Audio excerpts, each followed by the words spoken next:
noite desse domingo. É a primeira vez que ele vai falar desde que foi divulgado o relatório do COAF, o Conselho de Controle de Atividades Financeiras. No documento aparecem movimentações bancárias consideradas suspeitas na conta do senhor. Senador, uma dessas movimentações é o pagamento de um título de R$1.016.000, um título da Caixa Econômica Federal.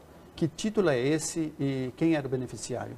Bom, em primeiro lugar, eu quero agradecer, Lúcio, e a Record pela oportunidade de vir aqui trazer a verdade.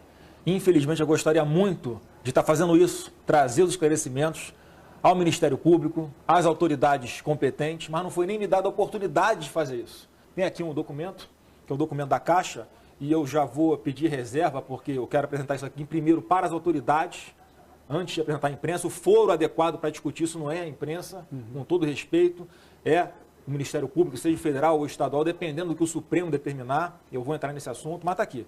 É um documento da Caixa, é um contrato com a Caixa Econômica Federal, e não é nada mais do que o seguinte: um apartamento que eu comprei na planta, e quando você compra apartamento na planta, o financiamento fica com a construtora.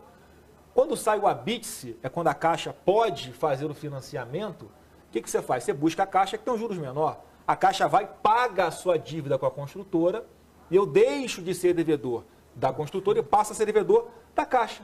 Então quem pagou, quem fez essa operação, foi a Caixa Econômica. Não foi dinheiro meu, então está explicado isso aqui, não tem nada a ver. A Caixa Econômica Federal... Esse R$1 milhão era a quitação do apartamento, então? A Caixa quita o restante do financiamento que eu tinha com a construtora e eu passo a dever agora, não mais a construtora, passo a dever a Caixa Econômica Federal. Só isso. Então o título era um pagamento para a construtora? A Caixa pagou esse valor, não fui eu que paguei. Eles pagam a minha dívida e eu passo a ser devedor da Caixa. Qual era a construtora? PDG. A PDG. E um imóvel que você tem até hoje no Rio de Janeiro? Não, esse imóvel foi vendido. Em seguida, hoje, o meu patrimônio é um imóvel que eu tenho na Barra e uma sala comercial. Esse imóvel já não pertence mais? Esse já foi vendido. E estava declarado? Está tudo Claro que estava declarado. Claro, tudo na minha vida é declarado. Os meus imóveis, as minhas movimentações, tudo. Não tenho nada para esconder de ninguém. Senador, o pagamento desse título foi em 2017? Foi 2017. 2017. Qual era o valor do apartamento?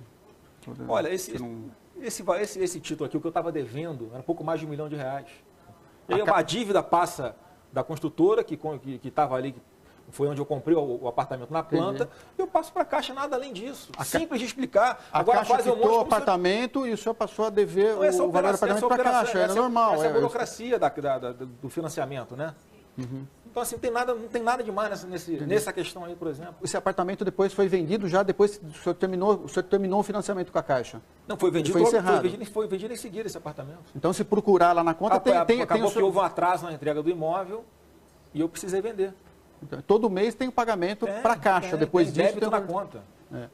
Senador, uma outra questão que levantou suspeita no relatório do COAF.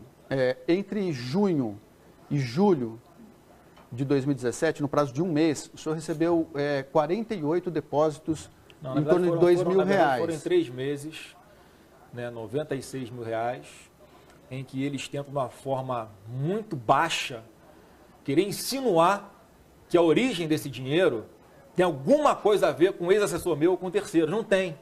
Eu explico mais uma vez. Eu sou empresário. O que eu ganho na minha empresa é muito mais do que eu ganho como deputado. Eu não vivo só do salário de deputado. E além disso, está aqui a origem. Mais uma coisa que eu vou mostrar, mas que eu peço reserva, porque eu vou apresentar no momento oportuno para as autoridades, que é a escritura do apartamento que eu vendi. Sabe qual foi o valor do apartamento que eu vendi? R$2.400.000. Não é o mesmo apartamento. É o mesmo, por coincidência, é o mesmo apartamento, que eu vendi logo em seguida. Então, não tenho nada para esconder de ninguém. Esse apartamento aqui foi pago direitinho, bonitinho. Então, e só para complementar, vou chegar lá. Então, estou mostrando para vocês qual é a origem. Tem origem, não é origem ilícita, não tem origem em terceiros. Agora, por que aparece dessa forma? Porque esse dinheiro, que é um dinheiro meu, era depositado na minha própria conta. E como tem que ser de R$2 em R$2.000, porque o limite para você fazer o depósito no caixa eletrônico, naquele papelzinho, são R$2.000, foi feito dessa forma. Não tem mistério nenhum. Está tudo declarado, justificado no papel. Está declarado ao fisco, está declarado, né, na escritura. Se fosse algo de ilícito, você acha que eu vou botar na minha conta? Não tem dinheiro ilícito na minha mão. Mas o senhor depositava em dinheiro na própria conta? Eu recebi uma parte, eu sou empresário. Eu pego o dinheiro, às vezes, da empresa em cash. Uma parte foi desse apartamento foi pago também em cash. Está aqui escrito na escritura. Senador, para não ficar nenhuma dúvida, esse imóvel, então, esse referido imóvel, qual o endereço dele no Rio de Janeiro? É na Zona Sul do Rio de Janeiro, está aqui escrito na escritura. Tá? E mais uma vez, eu quero apresentar isso aqui. Falar rua, eu não quero falar detalhes. Tá. Aqui não é o foro competente para tratar disso. Eu quero tranquilizar todo mundo, que está aqui, as provas estão aqui. Eu só queria ter a oportunidade de mostrar isso aqui para a autoridade competente, não tive. E o que levantou suspeita, esses depósitos eram feitos no caixa, né, no banco, na agência bancária, dentro da Assembleia Legislativa do Rio de Janeiro. Trabalho. É no seu trabalho. É o meu gabinete. É a agência bancária que todo mundo da Assembleia vai ali para fazer as suas operações de depósito de conta, pagar, não sei o quê. Saque no caixa. É embaixo do plenário essa agência, não tem mistério. O ex-assessor do senhor, Fabrício Queiroz, trabalhou com o senhor na Assembleia Legislativa do Rio de Janeiro, ele movimentou na conta dele, num período de 3 anos, 7 milhões de reais. Ele mora numa casa simples, ele recebia um salário, né, segundo se divulga ele, 23 mil reais. O senhor acha que é compatível essa movimentação com a vida que ele levava e com o salário que ele recebia? Olha, o que meu ex-assessor faz ou deixa de fazer é a responsabilidade dele. Eu não tenho como saber o que aconteceu, porque a imprensa às vezes coloca de um jeito, né? Você pega, antes era um ano, o vazamento que foi do estilo dele foi de 1 ano. Aí ele movimentou 1.200.000 reais. Aí você vai ver, não foi 1.200.000 reais. Foram 600 mil reais que entraram e 600 mil reais que saíram. E quando ele me diz, ô Lúcio, lá no começo, que eu fui questioná-lo, que dinheiro é esse? E eu até falei, ele me deu uma explicação plausível. O que ele me falou? Ele falou que grande parte desse dinheiro era dinheiro dele, né, que ele como policial recebia, na Assembleia recebia, e a família depositava na conta dele. Só isso aí já dá 80% da movimentação desses 600 mil reais. E os outros, você falou assim, chefe, isso aqui eu explico facilmente, não tem nada de ilegal, pode ficar tranquilo. Eu fui para a imprensa e falei, ele me deu uma explicação plausível, mas quem tem que ser convencido não sou eu, é o Ministério Público. Senador, causou estranheza que o senhor entrou com um pedido de suspensão do processo no Supremo Tribunal Federal, né, alegando o fórum privilegiado, que o senhor tinha tido o sigilo quebrado. Não foi isso. Por que o senhor fez esse pedido? Bom, te agradeço pela pergunta, Lúcio, porque é importantíssimo esclarecer de uma vez por todas para todo o Brasil. Não pedi foro privilegiado no STF. O que eu fiz foi uma reclamação, que é o remédio jurídico correto, para perguntar ao Supremo Tribunal Federal, obedecendo a uma decisão do próprio STF, que lá atrás decidiu sobre o foro, e tem uma vírgula que fala assim, ó, caso a caso, o Supremo Tribunal Federal dirá qual é o foro competente. Se é o Rio de Janeiro, o MP do Rio, ou se é Brasília, o MP federal. Então, a decisão ali que o Supremo vai tomar é para onde é que eu tenho que prestar o esclarecimento, aonde é que eu vou levar isso aqui. O senhor não quis travar a investigação.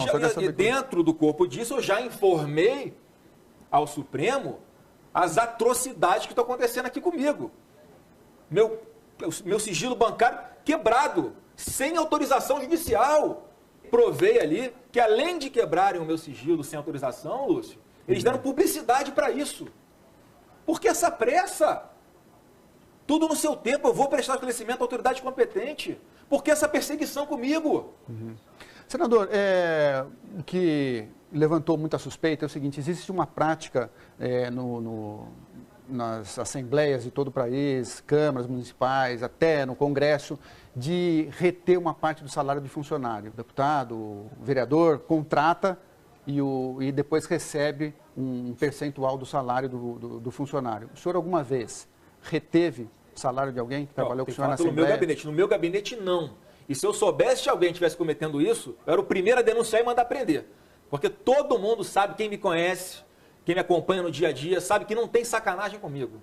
Tá? Se eu quisesse dinheiro, eu não tinha aceitado algumas ofertas tranquilas de doação eleitoral para minha campanha, bonitinha, de empresários que queriam ajudar o Brasil. Recusei milhões de doações de campanha.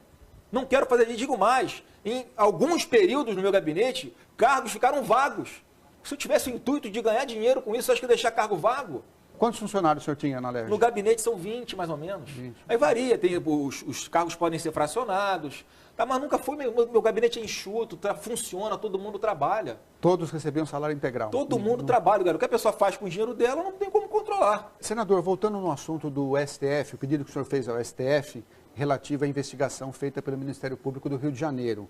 O que o senhor achou da fala do ministro Marco Aurélio? Ele disse que casos como esse, ele devolveu para o processo onde está a investigação de origem, que seria o Ministério Público do Rio de Janeiro. O que o senhor achou da fala dele? Lúcio, o STF, os ministros do STF, suas decisões são soberanas. Pelo que eu saiba, o ministro Marco Aurélio Mello está de férias. Ele não teve acesso ainda ao teor da reclamação que eu fiz junto ao Supremo Tribunal Federal. Então, com certeza, ele tem uma fala que para mim é fundamental. E diz o seguinte: eu não olho capa de processo, eu olho o conteúdo do processo. Então, fico muito feliz que o ministro Marco Aurélio tenha falado isso, porque é só isso que eu quero. E ele vai ter a oportunidade de ver que dentro do processo, como eu estou sendo arbitrária e ilegalmente lesado, que tive o sigilo bancário quebrado, porque foi dado publicidade para isso em rede nacional, muito antes de eu ser ouvido. Não tem sentido isso tudo que está acontecendo comigo. Então, não tenho dúvida que o ministro Marco Aurélio, ao analisar as nulidades que existem nesse procedimento, que eu também incluí nessa reclamação, ele vai tomar a decisão dele, certamente a decisão mais acertada. Na opinião do senhor, esse processo deveria correr em Brasília? Então, quem tem que falar é o Supremo. Não cabe a mim falar. É a decisão do próprio Supremo Tribunal Federal. Não temos nas instâncias. Onde eu estiver aqui, eu vou, sem problema nenhum. Tá. Senador, para a gente concluir a entrevista, esse caso já está na mídia há mais de um mês, né? E a demora do ex-assessor do senhor Fabrício Queiroz em prestar esclarecimentos ao Ministério Público do Rio de Janeiro acaba levantando a suspeita de que existe algo errado por trás de tudo isso. Por que ele está demorando tanto? O senhor não gostaria que ele fosse mais célere em resolver, esclarecer essa questão? Eu certamente gostaria que ele já tivesse feito isso. Agora, vamos contextualizar, Lúcio. Essa investigação já está correndo desde o início do ano passado. E muito antes do meu ex-assessor ser intimado para comparecer ao Ministério Público, já foi vazado todo o seu sigilo bancário também, que foi quebrado sem autorização judicial. Não tenho procuração para fazer defesa dele. Agora, em menos de 15 dias após isso tudo vir à tona, ele foi intimado 4 vezes. No momento em que a mídia está colocando também, eu fico sabendo por vocês, ele foi vítima de um câncer, retirou um câncer no intestino.